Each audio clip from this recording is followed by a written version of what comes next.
নিয়ামতের শুকর থেকে আদায় করবা? নিয়ামত গুনেই তো শেষ করতে পারবা না।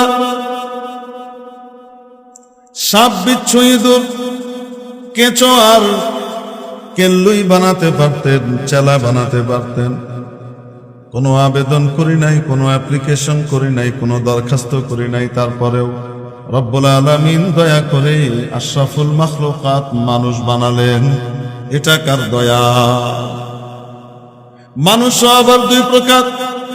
এক প্রকার মানুষ গরু গাধার মতো, আরেক প্রকার মানুষ জান্নাতের মেহমান।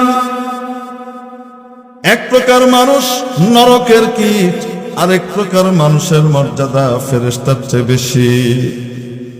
আজমালাইক বাহরে দারি ওয়াজবাহাইম নিজেহম, আজমালাইক বাহরে দারি ওয়াজবাহাইম নিজেহম, বুগজার আজ হাজ্জে বাহাইম ওয়াজমালাইক বুগজারি। ও মানব জাতি, তোমার একটা দিক হলো পশুত্ব, আরেকটা দিক হলো ফেরেশতাত্ব।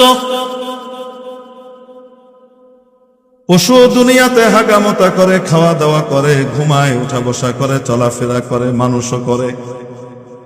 পশুর কোনো উদ্দেশ্য নাই, লক্ষ্য নাই, খায় দায় ঘুমায়, কোনো ফিকির নাই।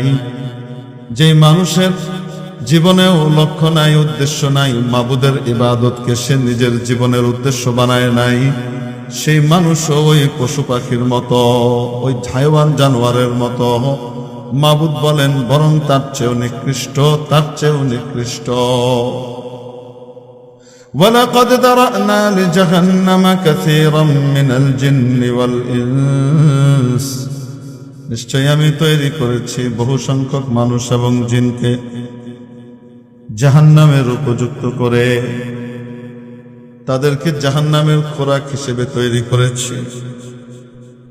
লাহুম কুলুবুন লা ইয়াফকাহুনা বিহা, তাদের দিল আছে, হৃদয় দিয়েছি, কিন্তু হৃদয় দিয়ে তারা ভাবে না, অর্থাৎ যা ভাবার তা ভাবে না, উল্টাটা ভাবে। ওয়ালাহুম আয়ুনুন লা ইউবসিরুনা বিহা, তাদেরকে চোখ দিয়েছি, কিন্তু চোখ দিয়ে তারা তা দেখে না, অর্থাৎ যা দেখার তা দেখে না। ওয়ালাহুম আযানুন লা ইয়াসমাউনা বিহা, তাদের কান দিয়েছে, কিন্তু কান দিয়ে তারা শোনে না।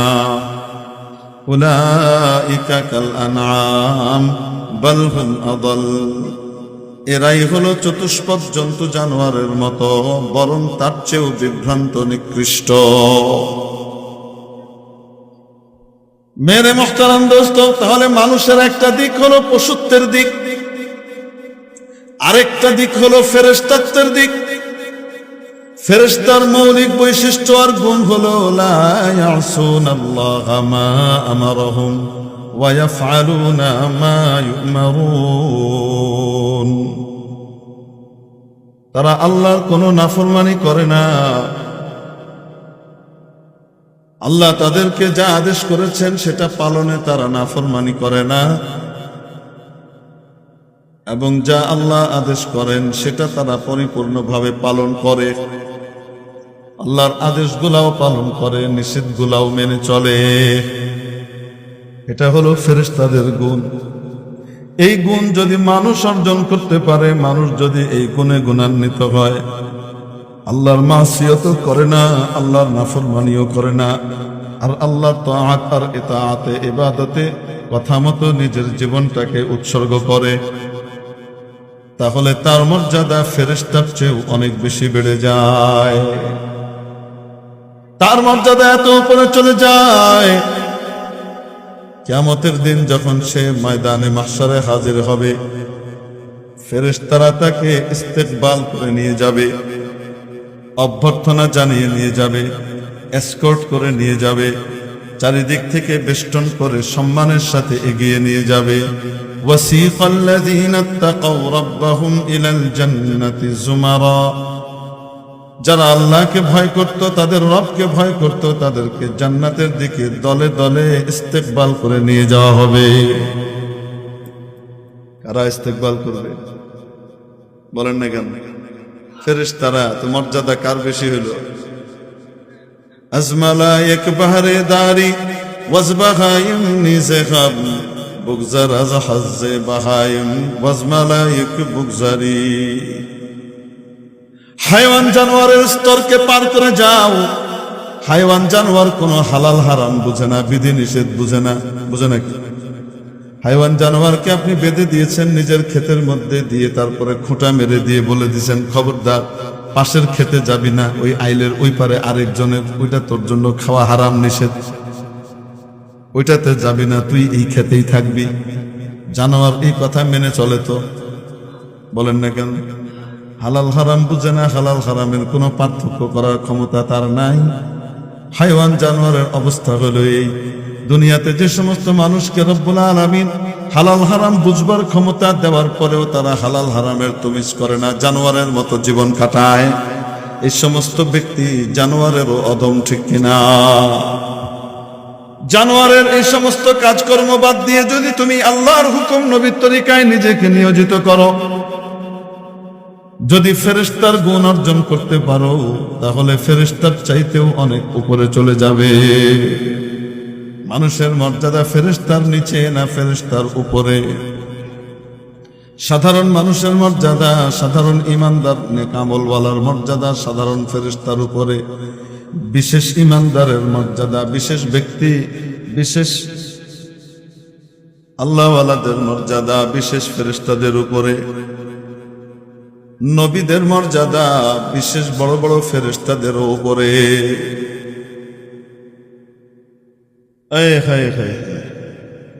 মেরে মুহতারাম দোস্ত আজিজ ও বুজুর্গ, এজন্য বলছিলাম রব্বুল আলামিন আমাদেরকে জানিয়েছেন ওয়া ইন তাউদ্দু নি'মাতাল্লাহি লা তুহসুহা। আল্লাহর নিয়ামতগুলো যদি তোমরা গুনতে চাও, গুনে শেষ করতে পারবা না। এক নম্বর তো হলো মানুষ বানালেন, তারপরেও আবার মানুষের ভিতরে জানোয়ারের কাতারে না রেখে ইমানদারের কাতারে দাখিল করলেন, ঠিক কিনা? আসতে বলেন। জানোয়ারের মতো মানুষ বানালেন না, বরং ইমানওয়ালা মানুষ বানালেন। কি দিলেন? ইমান দিলেন, নেক আমল দিলেন, গুনাহ থেকে বাঁচবার তৌফিক দান করলেন। এর মুহতারাম দোস্ত, এটা আল্লাহর পক্ষ থেকে বড় দেওয়া আরেক নেয়ামত, ঠিক কিনা? आदमियत दादाई बाज़म मुसलमा कर दाई, आदमियत दादाई बाज़म मुसलमा कर दाई, ऐ खुदा कुर्बा शवम इहसा बर इहसा कर दाई। ऐ अल्लाह मानुष बनाले आबार ईमान दिले, बिना दरखास्ते मानुष बनाले, बिना दरखास्ते ईमान दिले। মাবুদ রে, জানোয়ারের কাতার থেকে বের করে আমাদেরকে ফেরেশতার চাইতে উপরে যাওয়ার ব্যবস্থা করে দিলে, দয়ার উপরে দয়া করলে শুকর আদায় করে শেষ করতে পারবো না। প্রিয় উপস্থিতি, এজন্য মাবুদ বলেন আমার নিয়ামতগুলা যদি তোমরা গুনতেও চাও, গুনেও শেষ করতে পারবা না, গুনেও শেষ করতে পারবা। আরো আসতে বলি, গুনেও শেষ করতে পারবা না। কত নিয়ামত গুনবা? তারপরও হাজার কোটি নিয়ামতের মধ্য থেকে বিশেষ কিছু নিয়ামত আছে না নাই? নবী পাক সাল্লাল্লাহু আলাইহি ওয়াসাল্লাম 5টা নিয়ামতের কথা বিশেষভাবে উল্লেখ করেছেন। কয়টা? ইগতানিম খামসান ক্বাবলা খামস। 5টি বিষয় আসার আগে আগে 5টি বিষয়ের মূল্যায়ন করো। বিপরীত ধর্মী 5টি জিনিস আসবার আগেই, দেখা দেবার আগেই উপস্থিত 5টি বিষয়ের দাম দাও, 5টি বিষয়কে গনিমত মনে করো, কাজে লাগাও। 1 নম্বর শাবাবাকা ক্বাবলা হারামিক। বার্ধক্য আসার আগে আগে যৌবনের দাম দাও। যৌবন এমন এক নিয়ামত, এমন এক নিয়ামত, সেই ব্যক্তি বুঝতে পারে যৌবন কত বড় নিয়ামত, সে যে যৌবন হারিয়ে বার্ধক্যে পাড়া দিয়েছে, যে যৌবন হারিয়ে বার্ধক্যে পা দিয়েছে, ওই ব্যক্তি জানে আসলে যৌবন কত বড় নিয়ামত, ঠিক কিনা? দাবাশশাবাবু ফামা লাহু মিন আউদাতিন ওয়া আতাল মাশিবু ফাআইনা মিনহুল মাহরাবু। আরে যৌবন তো চলে গেল, এক সময় শিশু ছিলাম, শিশু থেকে পার করে আসলাম কৈশোরে, কৈশোর থেকে পালিয়ে আসলাম যৌবনে, যৌবন থেকে পালিয়ে আসলাম প্রৌঢ়ত্বে, প্রৌঢ়ত্ব থেকে পার করে পালিয়ে আসলাম বার্ধক্যে, বার্ধক্য থেকে যাওয়ার কোনো জায়গা নাই কবর ছাড়া, এরপরে আর কোনো জায়গা। হায়রে যৌবন চলে গেল, আর কোনোদিন তা ফিরে আসবে না। বার্ধক্য এসে পাকড়াও করলো, এখান থেকে বাঁচবারও কোনো জায়গা নাই। কোমরে বেদনা ধরেছে, কোমরে ব্যথা শুরু হয়েছে, ব্যথা আর যাবে না। হাঁটুর ব্যথা শুরু হয়েছে, এই ব্যথা নিয়েই মৃত্যু পর্যন্ত চলা লাগে, ঠিক কিনা? চোখের দৃষ্টি শক্তি কমে গেছে, যৌবনে চোখের যা দৃষ্টি ছিল বার্ধক্যে এসে তা নাই। কাছের জিনিস এখন দেখতে কষ্ট হয়, চশমা লাগে, হয় কি হয় না? এইভাবে জীবন কাটানো লাগবে, এর চেয়ে ভালো আর হবে না। ফাইনা মিনহুল মাহরাবু। যৌবন কত বড় দৌলত, কত বড় নিয়ামত। যৌবনে মানুষ যা চায় তাই করতে পারে, তার অদম্য হিম্মত, তার মধ্যে বিপুল পরিমাণ সাহসিকতা বিদ্যমান থাকে। যেটাই সে করতে চায় সেটাই করার মতো শক্তি সাহস তার কাছে থাকে, শরীর সায় দেয়। সারা রাতও যদি নামাজ পড়তে চায় দাঁড়িয়ে দাঁড়িয়ে পড়তে পারবে, সমস্যা হবে না, ঠিক কিনা?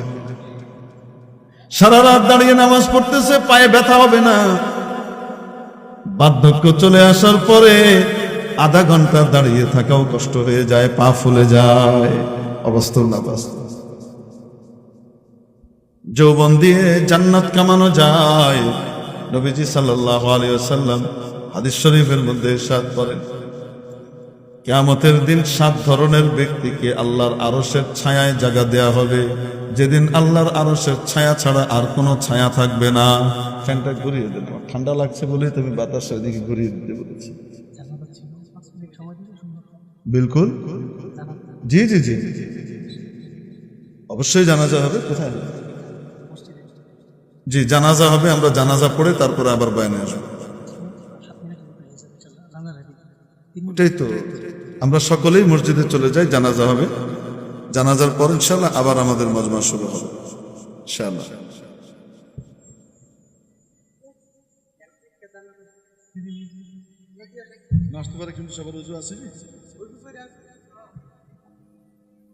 ঠিক ওইরকম রাত আমাদেরকেও কাটাইতে হবে, বাস এটাই সবচেয়ে বড় নসিহত।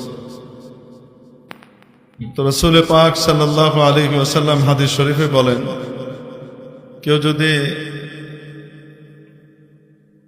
বলছিলাম যে আল্লাহ পাক কিয়ামতের দিন আরশের ছায়া তলে 7 ধরনের ব্যক্তিকে জায়গা দিবেন, যেদিন আল্লাহর আরশের ছায়া ছাড়া কোনো ছায়া থাকবে না। তার মধ্যে 2 নম্বরই হলো ওয়াশাবুন নাশাআ ফি ইবাদাতিল্লাহ। ওই যুবক, যে যুবক তার যৌবনকে আল্লাহর ইবাদতে কাটায়, আল্লাহর আদেশ নিষেধ মেনে চলে, ওই রকম যুবকের এই নিয়ামতের মূল্যায়ন করার কারণে দুনিয়াতে তো আরো অনেক নিয়ামত দিবেনই তাকে, আর আখিরাতে আরশের ছায়ায় তাকে স্থান পাওয়ার নিয়ামতটা দান করবেন। তো যৌবনের মূল্যায়ন করতে বলা হয়েছে বার্ধক্য আসার আগে। ওয়াসিহ্হাতাকা ক্বাবলা সুকমিক, রোগাক্রান্ত হওয়ার আগেই সুস্থতার মূল্যায়ন করো। ওয়াগিনাকা ক্বাবলা ফাকরিক, নবীজি বলছেন যে দেখো, অভাব আসার আগেই তোমার সচ্ছলতার মূল্যায়ন করো। ওয়া ফারাগাকা ক্বাবলা শুগলিক, তোমার ব্যস্ততা আসার আগে অবসরের মূল্যায়ন করো। অবসর সময় লা ইলাহা ইল্লাল্লাহ সুবহানাল্লাহ আলহামদুলিল্লাহ ওয়া লা ইলাহা ইল্লাল্লাহ আল্লাহু আকবার, ব্যস্ততার সময় পারা যায় না। সামান্য অবসর পেলেও সেই অবসরে একজন ব্যক্তি বেচা কেনা করতেছে, তার দোকানে বেচা কেনা করা অবস্থায়, লেনদেন করা অবস্থায় যতটুকু কথাবার্তা দরকার ক্রেতার সাথে অতটুকু বলে আবার জিকিরে লেগে গেল, অবসর সময়কে কাজে লাগায়। এই অবসর সময়টা জীবনে আর কোনোদিন ফিরে আসবে না। ওয়া হায়াতাকা ক্বাবলা মাউতিক, তোমার মৃত্যু আসার আগেই তোমার জীবনের মূল্যায়ন করো, জীবনকে দাম দাও। জীবনের প্রতিটা নিঃশ্বাস এত মূল্যবান, এই নিঃশ্বাসটা আর কোনোদিন ফিরে আসবে না, এই সময়টা আর কোনোদিন ফিরবে না। এজন্য যদি আমরা আল্লাহ নবীর বর্ণিত ওই বিশেষ যে 5টা নিয়ামত, এই 5টা নিয়ামতের সঠিক মূল্যায়ন যদি করি, ইনশাআল্লাহ তাআলা আল্লাহ তাআলা আমাদের জন্য নিয়ামতকে অঢেল করে অনেক অনেক গুণে বাড়িয়ে দিবেন, দুনিয়াতেও দিবেন, আখিরাতেও দিবেন। হযরতুল আল্লাহ শাইখুল হাদিস আল্লামা মুফতি ইমরান হোসেন কাসমি সাহেব দামাত বারাকাতুহুমুল আলিয়া তাশরিফ নিয়ে এসেছেন।